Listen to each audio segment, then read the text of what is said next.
तो बच्चों हमने फ्लेमिंगो बुक का चैप्टर 6 पॉट्स एंड पैनकेक्स पढ़ा था। हमने पढ़ा था राइटर अशोकामित्रन के एक्सपीरियंस के बारे में कि जब वो जापानीज स्टूडियो में काम किया करते थे तो वहाँ पे किस तरह मेकअप डिपार्टमेंट था, स्टोरी डिपार्टमेंट था और किस तरह से वहाँ पर काम होता था। और हमने ये भी पढ़ा था कि जनरली साउथ इंडियन पीपल जो थे और जापानीज स्टूडियो में काम करने वाले जो लोग थे वो सभी कम्युनिज्म के विरोधी थे, कम्युनिज्म के वो सभी अगेंस्ट थे। तो ये सब बच्चों हमने चैप्टर में पढ़ा था। पैनकेक हमें अब पता है क्या है, एक मेकअप ब्रांड, एक कॉस्मेटिक ब्रांड का नाम है और पॉइट्स वर्ड रिप्रेजेंट करता है सभी राइटर्स को, पॉइट्स को जो कि उस स्टूडियो में काम किया करते थे। तो आई होप बच्चों आपको चैप्टर अच्छे से समझ में आ गया था। इस वीडियो में हम इस चैप्टर के क्वेश्चन सॉल्व करेंगे। तो चलिए स्टार्ट करते हैं।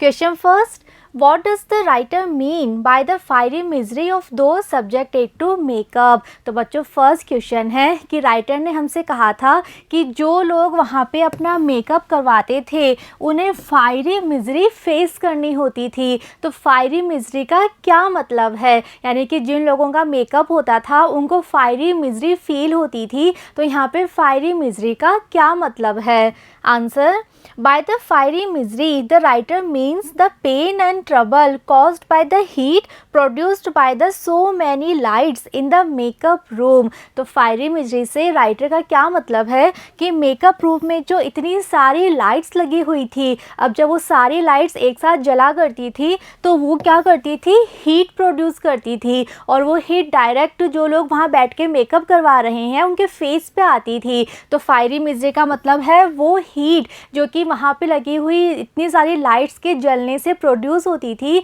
और जो वहाँ बैठे हैं वो उस हीट को अपने फेस पे फील करते थे। उस हीट को राइटर ने कहा है fiery misery. Those subjected to makeup had to face bright light and lot of heat there. तो जिन लोगों का वहाँ पर मेकअप किया जाता था उनको ये चीज़ें फेस करनी पड़ती थी। क्या चीज़ें? ब्राइट लाइट, उनको इतनी तेज रोशनी अपने फेस पे फील करनी होती थी और जो उससे हीट प्रोड्यूस होती थी वो भी उन्हें अपने फेस पे फील होती थी और इसी हीट को राइटर ने कहा है fiery misery. Next question, What is the example of national integration that the author refers to?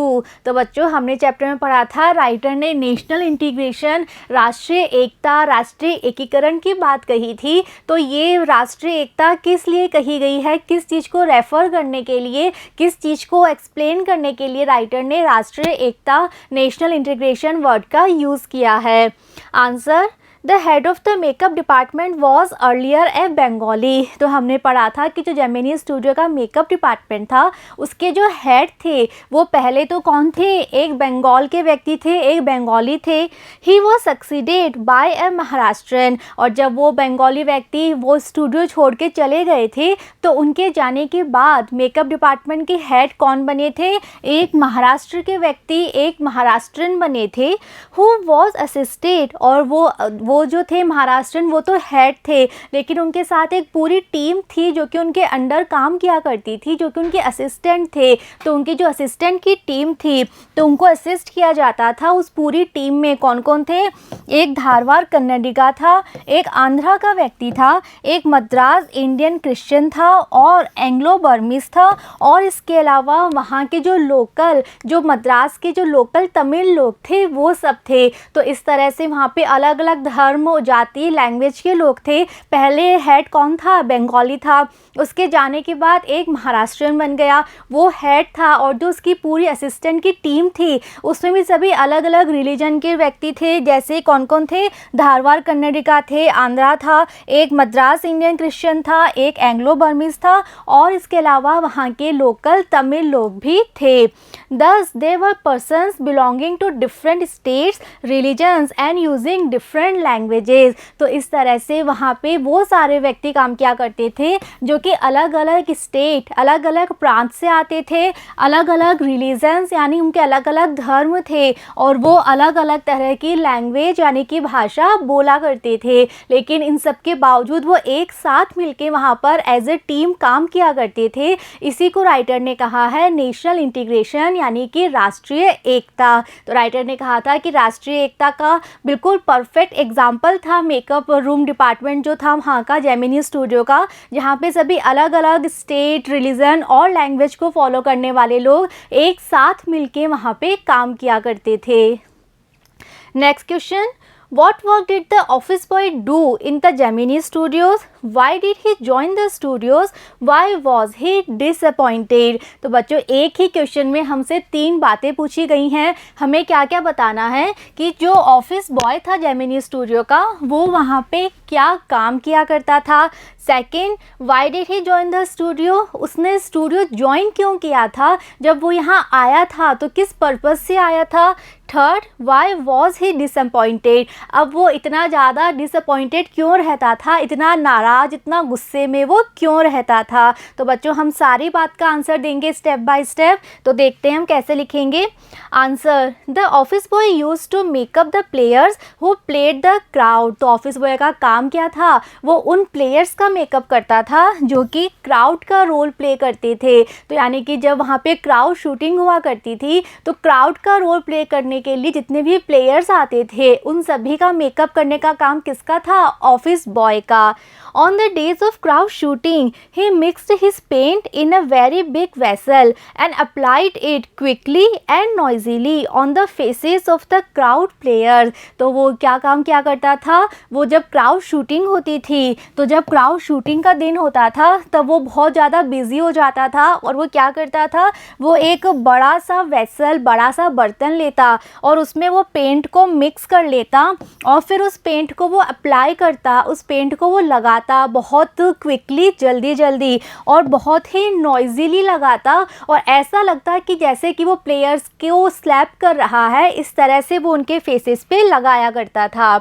He had join the Studios, और उसने स्टूडियो ज्वाइन क्यों किया था, तो उसने स्टूडियो ज्वाइन किया था in the hope of becoming a star actor. तो वो यहाँ आया था एक बहुत बड़ा फेमस एक्टर बनने के लिए और ए टॉप स्क्रीन राइटर, या फिर उसने सोचा था कि अगर एक्टर नहीं बन पाऊँगा तो मैं स्क्रीन राइटिंग का काम कर लूँगा, डायरेक्टर या फिर एक डायरेक्टर बन जाऊँगा और लिरिक्स राइटर या फिर लिरिक्स राइटर जो सॉन्ग्स लिखा करते हैं मैं वो काम कर लूँगा। तो वो यहाँ स्टूडियो में आया था एक बहुत फेमस, बहुत बड़ा स्टार बनने के लिए, फिर चाहे वो एक्टिंग करे, डायरेक्शन करे या फिर लिरिक्स लिखे, स्क्रीन राइटिंग का काम करे, लेकिन उसका सपना था वो बहुत बड़ा स्टार बनेगा। ही वॉज डिसअपॉइंटेड, लेकिन अब वो इतना डिसअपॉइंटेड रहता था, इतना उदास निराश रहता था। क्यों? Because he fail to do so, क्योंकि वो ऐसा कुछ भी करने में फेल हो गया था। वो कोई बहुत फेमस पर्सनैलिटी, एक बहुत फेमस सेलिब्रिटी वो नहीं बन पाया था। And remain only a boy, और वहाँ वो सिर्फ क्या बन के रह गया था, मेकअप डिपार्टमेंट का ऑफिस बॉय। तो इसीलिए वो हमेशा गुस्से में रहता था, वो बहुत ज़्यादा निराश रहता था। Next question, why did the author appear to be doing nothing at the studios. तो नेक्स्ट क्वेश्चन है कि जो राइटर वहाँ पे काम किया करते थे मेकअप डिपार्टमेंट में, तो उनको देख के ऐसा क्यों लगता था कि वो एक्चुअल में कुछ भी नहीं कर रहे। तो ये जो थे इनका काम ही ऐसा था, लेकिन उसको देख के सबको लगता था कि ये कुछ नहीं कर रहे, सिर्फ ऐसे ही बैठे हैं। तो ऐसा क्यों लगा करता था सबको। Answer, The author's duty was to cut newspaper clippings on a wide variety of subjects and store them in files. तो ऑथर की वहाँ पे ड्यूटी क्या थी, किस लिए उनको अपॉइंट किया गया था, उनकी ड्यूटी थी कि जो न्यूज़पेपर की क्लिपिंग्स हैं, न्यूज़पेपर में जो आर्टिकल्स आए हैं, वाइड वैरायटी ऑफ सब्जेक्ट्स, अलग अलग सब्जेक्ट्स पे, तो जो भी न्यूज़पेपर में इंपॉर्टेंट आर्टिकल्स आते थे डिफरेंट सब्जेक्ट्स पे, उन सभी क्लिपिंग्स को, आर्टिकल्स को कट करना and store them in files, और फिर उन आर्टिकल्स को कट करके फाइल्स में स्टोर करके संभाल के रखना, ये ऑथर की वहाँ पर ड्यूटी थी। Many of these had to be return out in hand, और कई आर्टिकल तो राइटर को अपने हाथ से खुद भी लिखने पड़ते थे। The onlookers noticed him merely tearing up newspaper. अब ऐसे में कोई भी उनको जब देखा करता तो वो क्या देखते कि वो सिर्फ बैठ के क्या कर रहे हैं, न्यूज़पेपर को टीयर कर रहे हैं, न्यूज़पेपर को कट कर रहे हैं, फाड़ रहे हैं। Hence to them he seem to be doing next to nothing. तो इसीलिए जो ऑनलुकर्स थे, जो उनको देखा करते थे, थे उनको ऐसा लगा करता था कि ये कोई काम ही नहीं है, ये कुछ कर ही नहीं रहे, ये सब बैठे हैं और न्यूज़पेपर ही फाड़ रहे हैं। तो उनकी जो ड्यूटी थी वो वही काम किया करते थे, लेकिन देखने वाले को ऐसा अपीयर होता था, ऐसा प्रतीत होता था कि ये एक्चुअल में कुछ भी नहीं कर रहे, क्योंकि न्यूज़पेपर की कटिंग करना कोई काम नहीं था उनकी नज़रों में। Next question, Why was the office boy frustrated? Who did he show his anger on? तो बच्चों नेक्स्ट क्वेश्चन है कि जो मेकअप डिपार्टमेंट का ऑफिस बॉय था वो इतना फ्रस्ट्रेटेड क्यों रहता था, इतने गुस्से में, इतने एंगर में वो क्यों रहता था, और सेकंड चीज़ उसका एंगर हमेशा किसके लिए होता था, वो अपना गुस्सा हमेशा किसके लिए शो करता था। Answer, The office boy was frustrated because in spite of a good opening, he remained only an office boy. तो ऑफिस बॉय इतने गुस्से में इसलिए रहता था क्योंकि उसका जो करियर था उसकी ओपनिंग बहुत अच्छी हुई थी, उसने अपना करियर बहुत अच्छे तरह से स्टार्ट किया था, लेकिन उसके बाद भी अब वो सिर्फ क्या रह गया था, एक ऑफिस बॉय बन के वो रह गया था, इसीलिए वो हमेशा गुस्से में रहता था।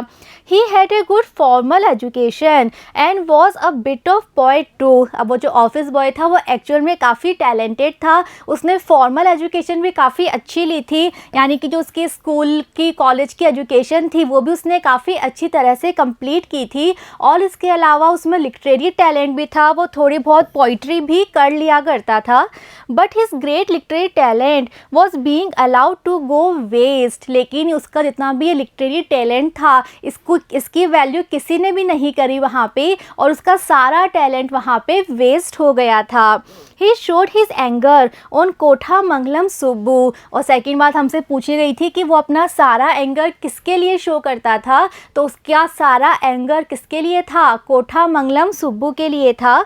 The number 2 at Gemini studio, और ये कोठामंगलम सुब्बू कौन थे, ये जेमिनी स्टूडियो के नंबर 2 रैंक पे थे, सेकंड सबसे फेमस सबसे इम्पॉर्टेंट व्यक्ति थे जेमिनी स्टूडियो के। तो ऑफिस बॉय को लगा करता था कि उसकी लाइफ की हर एक प्रॉब्लम का रीज़न कौन है, Kothamangalam Subbu. Next question, who was Subbu's principal, तो जो कोठामंगलम सुब्बू थे उनके प्रिंसिपल यानी उनके सीनियर, उनके बॉस कौन थे। Answer, mister S Vasan, the founder of the Gemini studios was Subbu's principal. तो सुब्बू के प्रिंसिपल, सुब्बू के बॉस कौन थे, मिस्टर एस वासन, जो कि कौन थे, जेमिनी स्टूडियो के फाउंडर थे, जिन्होंने ये जेमिनी स्टूडियो वहाँ पर बनाया था। Next question, Subbu is described as a many-sided genius. List 4 of his special abilities. तो बच्चों हमने चैप्टर में पढ़ा था, राइटर ने सुब्बू के बारे में हमें बहुत सारी चीज़ें बताई हैं, सुब्बू का कैरेक्टर स्केच राइटर ने हमारे सामने प्रेजेंट किया है, और हमने बहुत सारी क्वालिटीज़ सुब्बू की पढ़ी हैं। तो हमें उनकी कोई सी भी 4 स्पेशल एबिलिटीज़ बतानी है, उनकी कोई 4 क्वालिटीज़ हमें बतानी है। आंसर, तो फर्स्ट क्वालिटी हम क्या लिख सकते हैं, Subbu had the ability to look cheerful at all times. तो फर्स्ट क्वालिटी है कि जो कोठामंगलम सुब्बू थे वो हमेशा बहुत ही चीयरफुल लगा करते थे, वो हमेशा बिल्कुल हैप्पी मूड में होते थे, हमेशा बिल्कुल खुश रहते थे, प्रसन्न रहते थे। Second, his sense of loyalty made him turn his entire creativity to his principal's advantage. Second quality उनकी क्या थी कि वो बहुत ज़्यादा लॉयल थे अपने प्रिंसिपल, अपने बॉस के लिए, और उनकी सारी की सारी क्रिएटिविटी का यूज़ वो करते थे अपने प्रिंसिपल के एडवांटेज के लिए, ताकि उनको प्रॉफिट हो, उसके लिए वो अपनी एंटायर क्रिएटिविटी, अपनी कंप्लीट क्रिएटिविटी का यूज़ करते थे। Film making was quite easy with Subbu around, और अगर सुब्बू आसपास हो तो फिल्म मेकिंग का काम बहुत ज़्यादा ईजी हो जाया करता था। Third quality, he was literary inclined to, तो कोठामंगलम सुब्बू खुद भी बहुत ज़्यादा लिटरेरी टैलेंटेड थे। अ पोइट, वो एक पोइट थे, वो पोइट्री लिखा करते थे, एंड नॉवलिस्ट, और इसके अलावा उन्होंने नॉवेल्स भी लिखे थे। He was an amazing actor, और इसके अलावा वो खुद एक बहुत अच्छे एक्टर भी थे, तो बहुत ज़्यादा टैलेंटेड पर्सनैलिटी थी कोठामंगलम सुब्बू।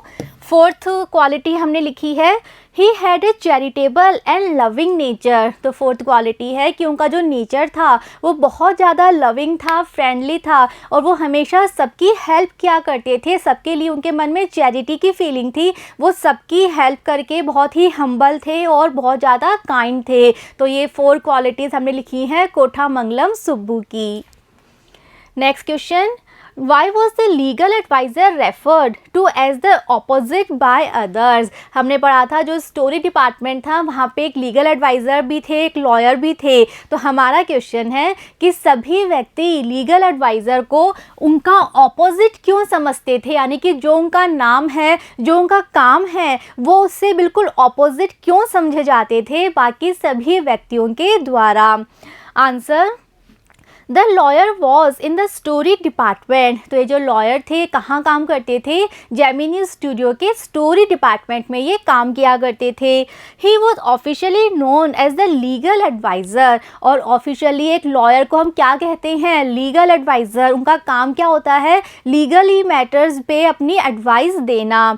ही had unwittingly brought to an end the career of promising young actress. लेकिन हमने चैप्टर में एक इंसिडेंट पढ़ा था कि उन्होंने अनविटिंगली यानी अनजाने में, ना चाहते हुए भी उन्होंने एक यंग और टैलेंटेड एक्ट्रेस का करियर उन्होंने एंड कर दिया था। ऐसी एक्ट्रेस जो कि यंग थी, टैलेंटेड थी और काफ़ी प्रॉमिसिंग थी, यानी ऐसा लग रहा था कि ये आगे जाके बहुत बड़ी स्टार बन जाएगी, इतनी वो टैलेंटेड थी। उस एक्ट्रेस का करियर इन्होंने ना चाहते हुए भी ख़त्म कर दिया था। Hence he was referred to as the opposite by others. इसीलिए ये जो लॉयर थे इन्हें बाकी सभी लोग लीगल एडवाइज़र का ऑपोजिट ही माना करते थे। Next question, What made the lawyer stand out from the others at Gemini Studio। तो बच्चों नेक्स्ट क्वेश्चन है कि ये जो लॉयर थे, ये जो लीगल एडवाइज़र थे, ये जेमिनी स्टूडियो के बाकी सारे स्टाफ से स्टैंड आउट क्यों होते थे, सबसे अलग क्यों लगा करते थे। यानी कि सारा स्टाफ एक जैसा होता था और ये सबसे अलग ही होते थे, ऐसा क्यों होता था। Answer, It was the lawyer's dress that made him stand out from the others at Gemini Studio। तो जो लॉयर थे ये जेमिनी स्टूडियो के बाकी सारे स्टाफ से अलग इसलिए लगा करते थे इनकी ड्रेस की वजह से। तो जो लॉयर की ड्रेस थी वो उन्हें सबसे अलग बनाती थी। He wore a pant and a tie and sometimes a coat also। और उनकी ड्रेस क्या थी, वो पैंट पहना करते थे, टाई का यूज़ किया करते थे और कभी कभी वो एक कोट भी कैरी किया करते थे। Others put on a khadi dhoti with a slightly oversized and clumsily tailored white khadi shirt। जबकि जो बाकी का सारा स्टाफ था जेमिनी स्टूडियो का, वो लोग क्या पहनते थे, वो सब एक खादी धोती पहनते थे और उसके साथ वाइट कलर की खादी शर्ट पहनते थे। और जो शर्ट हुआ करती थी वो स्लाइटली यानी थोड़ी सी ओवर साइज यानी लूज़ हुआ करती थी, थोड़ी बड़े साइज़ की हुआ करती थी और उसकी जो सिलाई थी वो बहुत क्लमजीली होती थी, यानी कि बहुत नीट एंड क्लीन वो नहीं होता था, बहुत ही गलत तरीके से, बेकार तरीके से वो सिली हुई होती थी। ऐसी शर्ट वो सभी पहना करते थे। This looked like a uniform. अब जब सबके सब एक जैसे कपड़े पहनते थे तो ऐसा लगता था कि सबने एक यूनिफॉर्म पहनी है, लेकिन जो लॉयर थे इनकी ड्रेस बाकी सबसे बिल्कुल डिफरेंट होती थी, इसीलिए ये बाकी सबसे बिल्कुल अलग लगा करते थे। Next question, Did the people at Gemini Studio have any particular political affiliation? तो हमारा क्वेश्चन है कि जो जेमिनी स्टूडियो के लोग थे, जो स्टाफ था वहाँ का, क्या उन सबका कोई एक पर्टिकुलर पॉलिटिकल एफिलिएशन यानी कनेक्शन था। तो क्या वो किसी एक पर्टिकुलर पॉलिटिकल विचारधारा से एसोसिएट थे, क्या वो किसी पॉलिटिकल पार्टी या पॉलिटिकल आइडियोलॉजी के समर्थक थे, उससे एसोसिएटेड थे क्या। Answer, most of the people at Gemini studios were Gandhiites and Khadiites. तो हमने पढ़ा था कि जेमिनी स्टूडियो का जो स्टाफ था उसमें से अधिकांश लोग कैसे थे, गांधीआइट्स थे एंड खादीआइट्स थे, यानी वो खादी पहना करते थे और गांधी जी की वर्शिप किया करते थे, गांधी जी को पसंद किया करते थे। तो इसका क्या मतलब है, they wore khadi and worshipped Gandhi, but beyond that they did not have any particular political affiliation. लेकिन लेकिन इसके अलावा उनका और कोई भी दूसरा पॉलिटिकल एसोसिएशन बिल्कुल भी नहीं था। However they were all averse to communism, लेकिन हम एक बात कह सकते हैं उन सब के लिए कि वो सबके सब कम्युनिज्म के विरोधी थे, वो कम्युनिज्म को पसंद नहीं किया करते थे। तो पॉलिटिकली लोगों का एसोसिएशन सिर्फ क्या था कि ये खादी पहनते थे और गांधी जी को पसंद करते थे, लेकिन इसके अलावा ये पॉलिटिकली बिल्कुल भी इंटरेस्टेड नहीं थे किसी भी चीज़ में। सिर्फ एक चीज़ इनमें कॉमन थी कि ये सबके सब कम्युनिज्म के अगेंस्ट थे। Next question, Why was the moral rearmament army welcomed at the studios? तो बच्चों हमने चैप्टर में एक इंसिडेंट पढ़ा था कि जो मॉरल रीआर्मामेंट आर्मी थी उसके 200 प्लेयर्स जो थे वो वहाँ आए थे मद्रास में, और वो सभी कहाँ रुके थे? जेमिनी स्टूडियो में रुके थे। तो हमारा क्वेश्चन है कि जो मॉरल रीआर्मामेंट आर्मी थी इसका जेमिनी स्टूडियो में वेलकम क्यों किया गया था, उनका स्वागत क्यों किया गया था? Answer, The Moral Rearmament Army was a kind of counter movement to international communism। तो ये जो Moral Rearmament Army थी ये एक्चुअल में क्या था? एक काउंटर मूवमेंट था, यानी कि ये विरोध के लिए स्टार्ट हुआ हुआ एक मूवमेंट था। और किसका विरोध? इंटरनेशनल कम्युनिज्म का।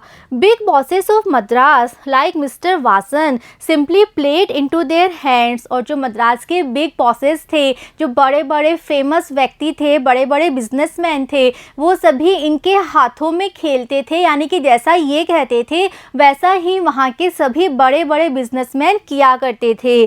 So the moral rearmament army was welcomed eight the Gemini studio, इसीलिए ही इन सब का जेमिनी स्टूडियो में वेलकम किया गया था। तो जो मिस्टर वासन थे और जो बाकी बड़े बड़े वहाँ के लोग थे वो सभी भी कम्युनिज्म के विरोधी थे, और ये जो मॉरल रीआर्मामेंट आर्मी थी ये भी एक एंटी कम्युनिज्म मूवमेंट था। तो दोनों की एक ही सोच थी, दोनों का एक ही काम था कम्युनिज्म का विरोध करना, इसीलिए उनका वेलकम किया गया था जेमिनी स्टूडियो में।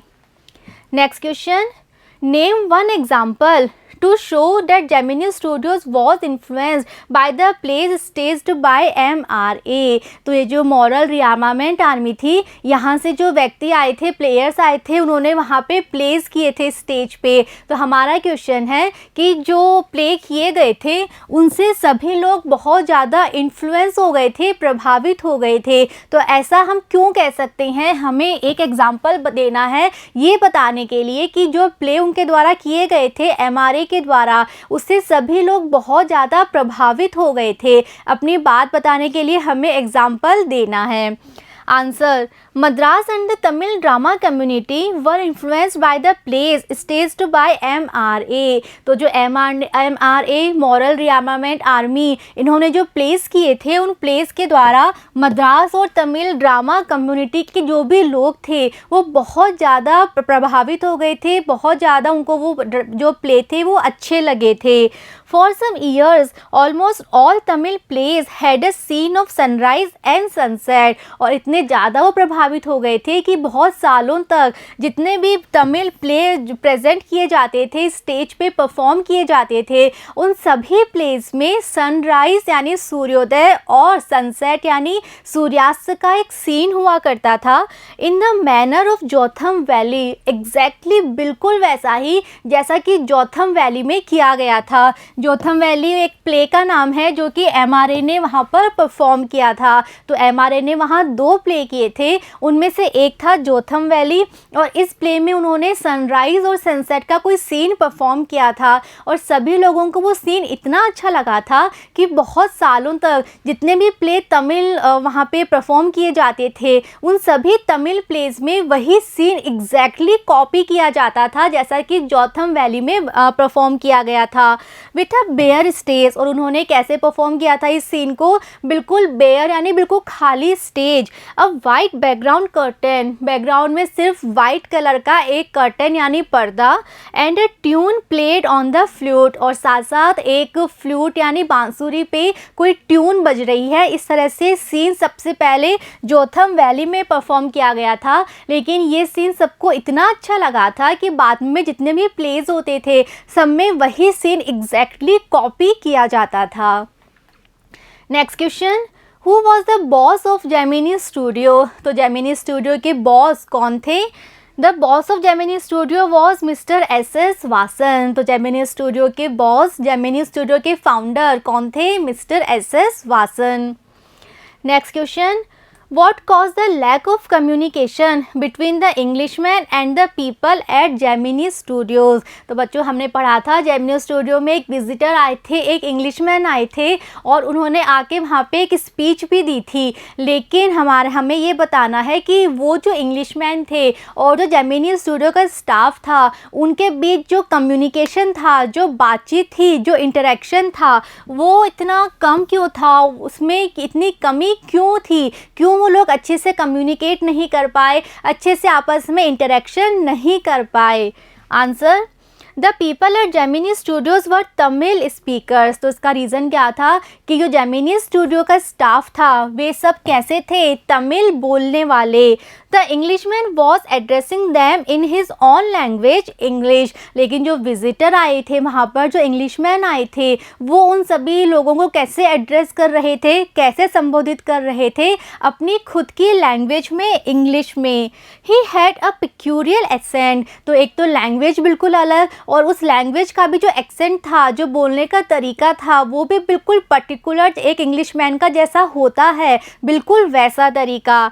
Hence there was a lack of communication between the Englishman and the people at the Gemini studio. और यही रीज़न था कि वो इंग्लिशमैन और जेमिनी स्टूडियो का स्टाफ आपस में कम्युनिकेट नहीं कर पाए, कोई इंटरेक्शन नहीं कर पाए। तो जो स्टाफ है वो तमिल बोलता है, तमिल समझता है, और ये जो इंग्लिशमैन आए थे, विजिटर आए थे, ये इंग्लिश में अपनी स्पीच दे रहे थे और एक्सेंट भी बिल्कुल ऐसा, इतना टिपिकल एक इंग्लिशमैन का एक्सेंट जो कि उनको बिल्कुल भी समझ ही नहीं आ रहा था। तो वो समझ ही नहीं पाए कि इंग्लिशमैन ने आके क्या स्पीच दी, क्या बोला, ये बिल्कुल समझ ही नहीं पाए, इसीलिए वो आपस में और ज़्यादा कम्युनिकेशन, इंटरेक्शन नहीं कर पाए। Next question, Why is the Englishman's visit referred to as unexplained mystery? तो नेक्स्ट क्वेश्चन है बच्चों, हमें बताना है कि जो विजिटर वहाँ पर आए थे, इनकी जो विजिट थी उसको अनएक्सप्लेन्ड मिस्ट्री क्यों कहा गया है? एक ऐसा रहस्य क्यों कहा गया है जो कि अनएक्सप्लेन्ड था, किसी के भी समझ में नहीं आ रहा था? एक उलझा हुआ रहस्य क्यों कहा गया है? Answer, during the Englishman's speech no one understood what he was talking about. तो जो इंग्लिशमैन ने अपनी स्पीच दी थी, उस स्पीच को सुन के कोई भी समझ ही नहीं पा रहा था कि वो एक्चुअल में किसके बारे में क्या बात कर रहे हैं। The audience were baffled. जो ऑडियंस थी, ऑडियंस कौन थी? जेमिनी स्टूडियो का स्टाफ। वो सभी लोग बहुत ज़्यादा बैफल्ड हो गए थे। बैफल्ड यानी कंफ्यूज हो गए थे, उन्हें समझ नहीं आ रहा था कि ये क्या हो रहा है, ये क्या बोल रहे हैं। They did not know what an English poet was doing in a film studio which made Tamil films for the simplest sort of people। तो वो समझ ही नहीं पा रहे थे कि एक इंग्लिशमैन हमारे यहाँ इस स्टूडियो में क्या कर रहा है, जो कि फिल्म बनाता है और कैसे तमिल फिल्म बनाता है बिल्कुल सिंपल लोगों के लिए। तो वो समझ नहीं पा रहे थे कि ये हमारा स्टूडियो है, यहाँ पे हम मूवीज़ बनाते हैं, शूटिंग करते हैं, तमिल मूवीज़ हम बनाते हैं, और ये इंग्लिशमैन यहाँ पे आके स्पीच दे रहे हैं, ये यहाँ क्यों आए हैं और ये क्या बोल रहे हैं, किसी को भी समझ में नहीं आ रहा था। His visit remained an unexplained mystery। इसीलिए उनका वहाँ पे आना एक रहस्य बन के रह गया जो कि किसी के भी समझ में नहीं आ रहा था। Next question, Who was the English visitor to the studios? तो नेक्स्ट क्वेश्चन है बच्चों कि वो जो विजिटर आए थे वहाँ पे इंग्लिशमैन, वो एक्चुअल में कौन थे?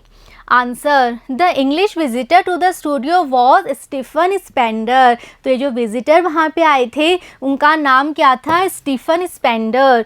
He was an English poet and essayist. और ये एक्चुअल में कौन थे? ये एक पोइट थे, एक एसेइस्ट थे इंग्लिश के, ब्रिटेन के, who concentrated on themes of social injustice and class struggle. जिनके सारे लिटरेरी वर्क की जो थीम हुआ करती थी, जो विषय वस्तु हुआ करती थी, वो क्या होती थी? सोशल इनजस्टिस यानी सामाजिक अन्याय, एंड क्लास स्ट्रगल, और अलग अलग क्लास, अलग अलग वर्ग के लोग आपस में क्या स्ट्रगल करते हैं, इस थीम पे इनका सारा लिटरेरी वर्क हुआ करता था। He was also the editor of the Encounter, और इसके अलावा एक पीरियोडिकल, एक मैगजीन आया करती थी द एनकाउंटर, उसके भी ये एडिटर थे। तो जो विजिटर थे वहाँ पर आने वाले, उनका नाम था Stephen Spender. Next question, how did the author discover who the English visitor to the studio was. तो नेक्स्ट क्वेश्चन है कि ऑथर ने फाइनली कैसे डिस्कवर किया, कैसे पता लगाया कि जो विजिटर आए थे जेमिनी स्टूडियो में वो कौन थे। तो ऑथर को फाइनली कैसे पता चलता है कि जो विजिटर आए थे वो एक्चुअल में कौन थे। Answer, the author went to the British Council library to get an idea about the periodical the Encounter. तो जो ऑथर थे वो कहाँ जाते हैं, वो ब्रिटिश काउंसिल लाइब्रेरी में जाते हैं। क्यों? क्योंकि उनको जो पीरियोडिकल थी, मैगज़ीन थी द एनकाउंटर, उसके बारे में कुछ आइडिया लेना था कि ये क्या मैगज़ीन है, किस बारे में है, कैसी मैगज़ीन है। तो उसके बारे में एक आइडिया लेने के लिए वो लाइब्रेरी जाते हैं। He read the editor's name, library में वो मैगज़ीन उठाते हैं और उसके एडिटर के नाम को पढ़ते हैं। It was the poet who had visited the Gemini studio, और जैसे ही वो नाम पढ़ते हैं तुरंत उन्हें क्लिक हो जाता है कि ये वही नाम है, ये उन्हीं पोएट का नाम है जो कि जेमिनी स्टूडियो में आए थे। Thus the author discovered who the English visitor to the studio was, और इस तरह से ऑथर को फाइनली पता चल जाता है कि जो विजिटर आए थे, जो इंग्लिशमैन आए थे, वो एक्चुअल में कौन थे। Next question, What does the God that failed refer to। तो हमने ये पढ़ा था, एक बुक थी वहाँ पे द गॉड that failed। तो यहाँ पे जो the God that failed book थी, ये किसको रेफ़र की गई थी, किस बारे में ये बुक थी। Answer, The God That Failed was the collection of 6 essays by 6 eminent men of letters। तो जो बुक थी The God That Failed, इस बुक में एक्चुअल में क्या था, एक कलेक्शन था 6 essays का, जो कि लिखे गए थे डिफरेंट 6 राइटर्स के द्वारा।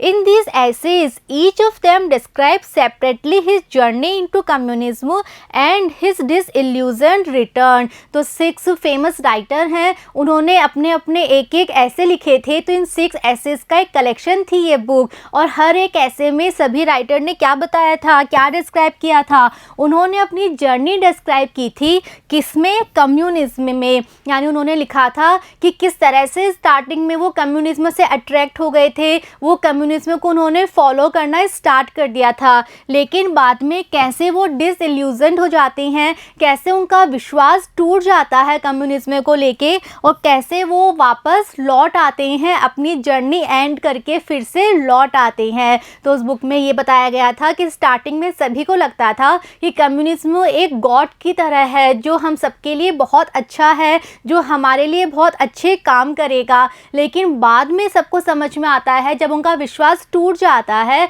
और वो समझते हैं कि नहीं, कम्युनिज्म एक्चुअल में हमारे लिए अच्छा नहीं है। तो वो कम्युनिज्म जिसको स्टार्टिंग में सबने गॉड मान लिया था, लेकिन बाद में वही समझ जाते हैं कि ये गॉड एक्चुअल में फेल हो चुका है, ये एक्चुअल में गॉड की तरह अच्छा नहीं है हमारे लिए। इसकी जो अच्छाई हमें स्टार्टिंग में दिखी थी वो एक्चुअल में इसमें नहीं है, ये फेल हो चुका है। In the last line of the extract, the expression refers to communism। और जो लास्ट लाइन थी उसकी, उसमें क्लियरली कहा गया था कि जो गॉड वर्ड है ये किसको रेफ़र करता है, कम्युनिज्म को रेफ़र करता है। तो इस तरह से द गॉड दैट फेल्ड का मतलब है वो कम्युनिज्म जिसको स्टार्टिंग में सबने गॉड की तरह ग्रेट माना था, लेकिन बाद में सभी डिसइल्यूजन्ड हो जाते हैं और लौट आते हैं कम्युनिज्म की तरफ से अपनी जर्नी को छोड़ के।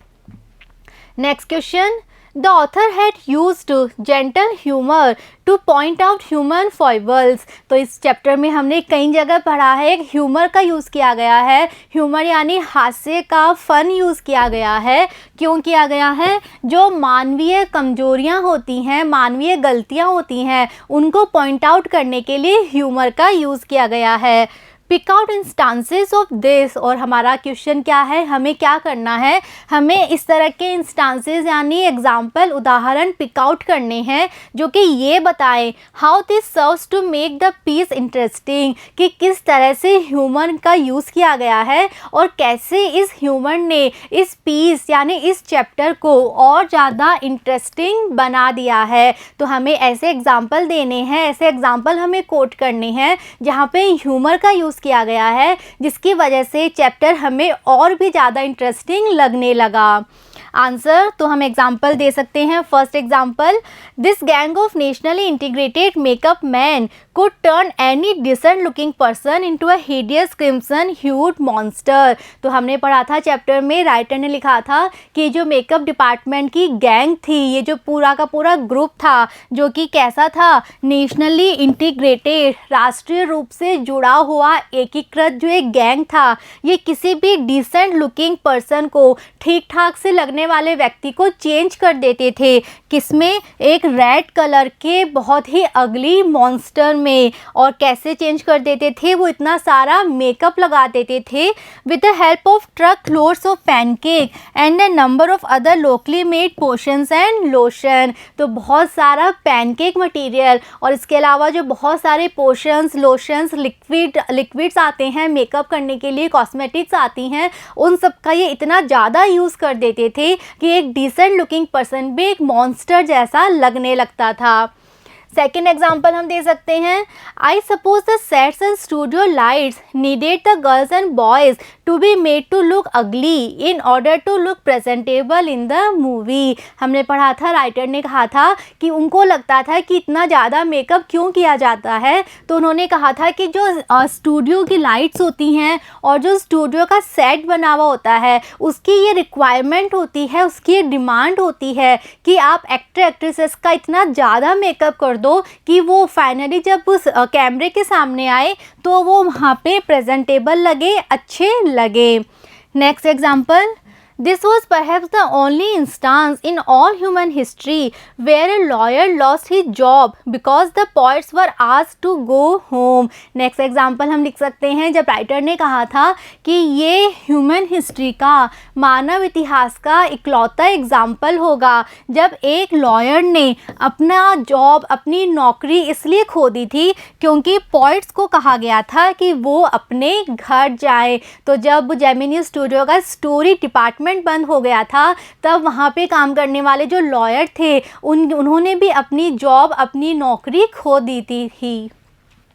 नेक्स्ट एग्जाम्पल हम दे सकते हैं, the players who played the crowd were the responsibility of the office boy, he wasn't exactly a boy, he was in his early 40s। तो नेक्स्ट एग्जाम्पल में हम लिख सकते हैं वो कोड जो राइटर ने जब हमें बताया था कि जब वहाँ पे क्राउड शूटिंग होती थी तो उनका मेकअप करने की रेस्पॉन्सिबिलिटी किसकी थी? ऑफिस बॉय की थी। और वो जो ऑफिस बॉय था वो एक्चुअल में एक बॉय नहीं था, उसकी एज थोड़ी ज़्यादा थी और वो अपनी अर्ली 40s में था, उसकी एज 40+ थी। तो इस तरह के और भी एग्जाम्पल हम दे सकते हैं जहाँ ह्यूमर का यूज़ किया गया है और इस ह्यूमर की वजह से ये चैप्टर हमें रीड करने में और भी ज़्यादा इंटरेस्टिंग लगने लगता है।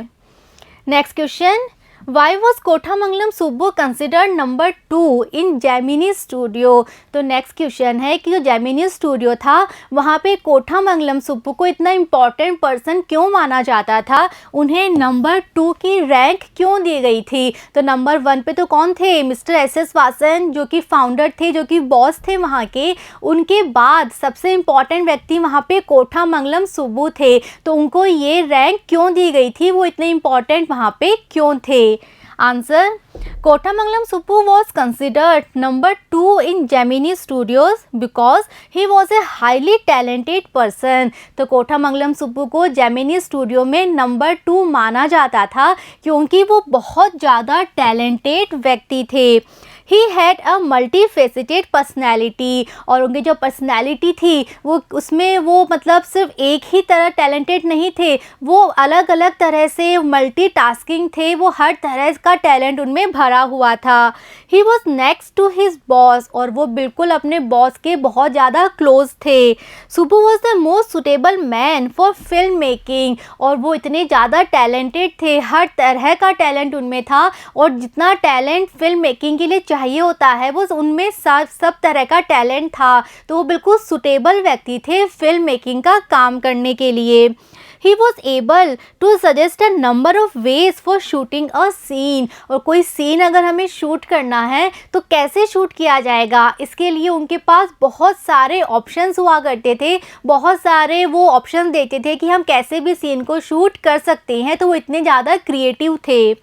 Film making was very easy for Subbu, और फिल्म मेकिंग का काम सुब्बू के लिए बहुत ज़्यादा ईजी था।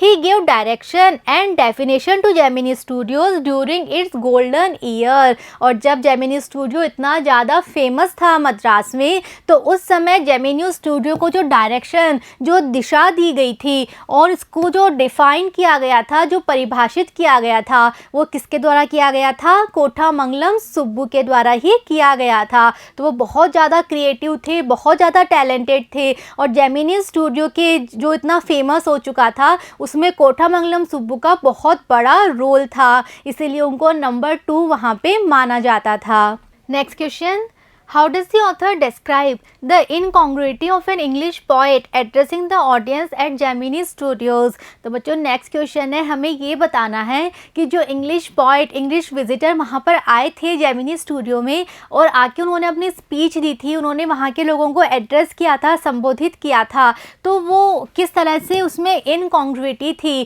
किस तरह से उनका एड्रेस करना बिल्कुल बेमेल था, असंगत था वहाँ के लोगों के लिए। तो ऐसा राइटर ने क्यों कहा है कि उनकी स्पीच बिल्कुल बेमेल थी वहाँ के लोगों के लिए? Answer, The English poet was addressing the Tamil knowing audience at Gemini Studios in English with a typical provincial accent। तो हमने पढ़ा था कि जो विजिटर वहाँ पर आए थे, इंग्लिश पोएट वहाँ पर आए थे, वो जेमिनी स्टूडियो के लोगों को, वहाँ के स्टाफ को एड्रेस कर रहे थे, संबोधित कर रहे थे, किस लैंग्वेज में? इंग्लिश लैंग्वेज में। तो जो सारा स्टाफ है वहाँ का वो तमिल स्पीकर्स हैं, वो तमिल बोलते हैं, तमिल ही समझते हैं, और ये अपनी स्पीच दे रहे थे इंग्लिश लैंग्वेज में, तो वो बिल्कुल समझ ही नहीं पा रहे थे with a typical provincial accent. और अगर वो थोड़ी समझने की कोशिश भी करते तो भी उनकी जो कोशिश थी वो फेल हो रही थी। क्यों? क्योंकि इन पोएट का जो एक्सेंट था, जो बोलने का तरीका था, वो बिल्कुल टिपिकल जो एक्चुअल इंग्लिश मैन का एक्सेंट होता है बिल्कुल वैसे था। तो एक तो लैंग्वेज उन लोगों के लिए बिल्कुल ऐसी थी जिसको समझ नहीं पा रहे थे, और थोड़ी बहुत अगर वो कोशिश भी करते तो एक्सेंट की वजह से बिल्कुल नहीं समझ पा रहे थे कि वो क्या बोल रहे हैं। He was talking about the thrills and travels of an English poet, और वो अपनी स्पीच में क्या बोल रहे थे? वो एक इंग्लिश पोएट की लाइफ में आने वाले थ्रिल्स, यानी उसकी लाइफ में क्या क्या एडवेंचर होता है, किस किस तरह से वो काम करते हैं, और उनकी लाइफ में किस तरह के ट्रेवल्स यानी किस किस तरह की प्रॉब्लम्स आती हैं, इस बारे में उन्होंने अपनी स्पीच दी थी to that dazed and silent audience. और जो उनकी ऑडियंस थी, ऑडियंस कौन थी? जेमिनी स्टूडियो का स्टाफ, वो सभी वहाँ पे कैसे खड़े थे? बिल्कुल डेज्ड यानी वो किसी भी तरह का रिएक्शन नहीं दे पा रहे थे, किसी भी तरह का रेस्पॉन्स नहीं दे पा रहे थे, और वहाँ बिल्कुल साइलेंट होके चुपचाप खड़े थे। तो जो इंग्लिश पोएट है ये अपनी स्पीच दे रहे हैं इंग्लिश लैंग्वेज में, बिल्कुल पर्टिकुलर एक इंग्लिश मैन के एक्सेंट के साथ, और ये अपनी स्पीच में बोल रहे थे इंग्लिश पोएट की लाइफ कैसी होती है, उसकी लाइफ में क्या क्या एडवेंचर होता है, क्या क्या प्रॉब्लम्स होती हैं, वो किस तरह से काम करता है। और जो ऑडियंस है सुनने वाली, वो ओनली तमिल बोलते हैं, तमिल समझते हैं, उन्हें ना लैंग्वेज समझ में आ पा रही है, ना उनका एक्सेंट समझ में आ पा रहा है, और उनकी स्पीच भी उनके लिए बिल्कुल ही बेमेल है। क्यों? क्योंकि वो ऐसे लोग हैं जो कि स्टूडियो में काम करते हैं, मूवीज़ बनाते हैं, तमिल में मूवीज़ बनाते हैं, और बिल्कुल सिंपल लोग, वहाँ के लोकल लोग उनकी मूवीज़ देखते हैं। तो ऐसे में उनकी स्पीच जो कि किस बारे में है? एक इंग्लिश पोएट की लाइफ के बारे में है, ये स्पीच वहाँ के लोगों के लिए बिल्कुल ही बेमेल थी, बिल्कुल ही मीनिंगलेस थी। दिस वॉज एन इनकॉन्ग्रुइटी, और इसीलिए उनकी स्पीच को एक तरह से बेमेल कहा गया है, क्योंकि उन लोगों के लिए वो बिल्कुल ही मीनिंगलेस थी। वो समझ नहीं पा रहे थे कि ये यहाँ पे आके हमें ये सब क्यों बता रहे हैं। तो पहले वो लैंग्वेज नहीं समझ पा रहे थे, उनका एक्सेंट नहीं समझ पा रहे थे, और उनकी स्पीच का जो थीम था वो भी यहाँ के लोगों के लिए बिल्कुल ही मीनिंगलेस था। Next question, What do you understand about the author's literary inclinations from the account? तो हमने ये जो चैप्टर पढ़ा है from the account, यानी इस चैप्टर को पढ़ने के बाद हम क्या कह सकते हैं कि राइटर का लिटरेरी इंक्लिनेशन, उनके लिटरेरी इंटरेस्ट क्या थे, वो क्या करना चाहते थे, लिटरेचर का कौन सा पार्ट उन्हें पसंद था, लिटरेचर के किस पार्ट्स को वो पसंद करते थे, हम क्या कह सकते हैं उनके बारे में। Answer, the writer was a pros writer. तो इस चैप्टर को पढ़ के हम ये कह सकते हैं कि राइटर जो हैं वो प्रोज राइटिंग का काम किया करते थे, वो पोइट्री नहीं लिखते थे, वो प्रोज लिखा करते थे। He wanted to send a short story for the short story contest organised by a British periodical by the name the Encounter. और ऐसा हम इसलिए कह सकते हैं क्योंकि एक ब्रिटिश पीरियोडिकल थी जिसका नाम क्या था, द एनकाउंटर। तो वहाँ पे एक कॉन्टेस्ट ऑर्गेनाइज किया गया था। कैसा कॉन्टेस्ट? शॉर्ट स्टोरी का कॉन्टेस्ट। और जो राइटर हैं ये भी इस कॉन्टेस्ट में पार्ट लेना चाहते थे और ये भी अपनी शॉर्ट स्टोरी भेजना चाहते थे। तो इसलिए हम कह सकते हैं कि वो प्रोज राइटर थे, प्रोज राइटिंग का काम किया करते थे, और ये भी इस कॉन्टेस्ट में पार्टिसिपेट करने के लिए अपनी एक शॉर्ट स्टोरी भेजना चाहते थे। तो बच्चों, यहाँ पे हमने इस चैप्टर के सारे क्वेश्चन सॉल्व कर लिए हैं। आई होप आपको ये चैप्टर और इसके सारे क्वेश्चन अच्छे से समझ में आए हैं। नेक्स्ट वीडियो में हम फ्लेमिंगो बुक का नेक्स्ट चैप्टर स्टार्ट करेंगे। See you in the next video. Thank you.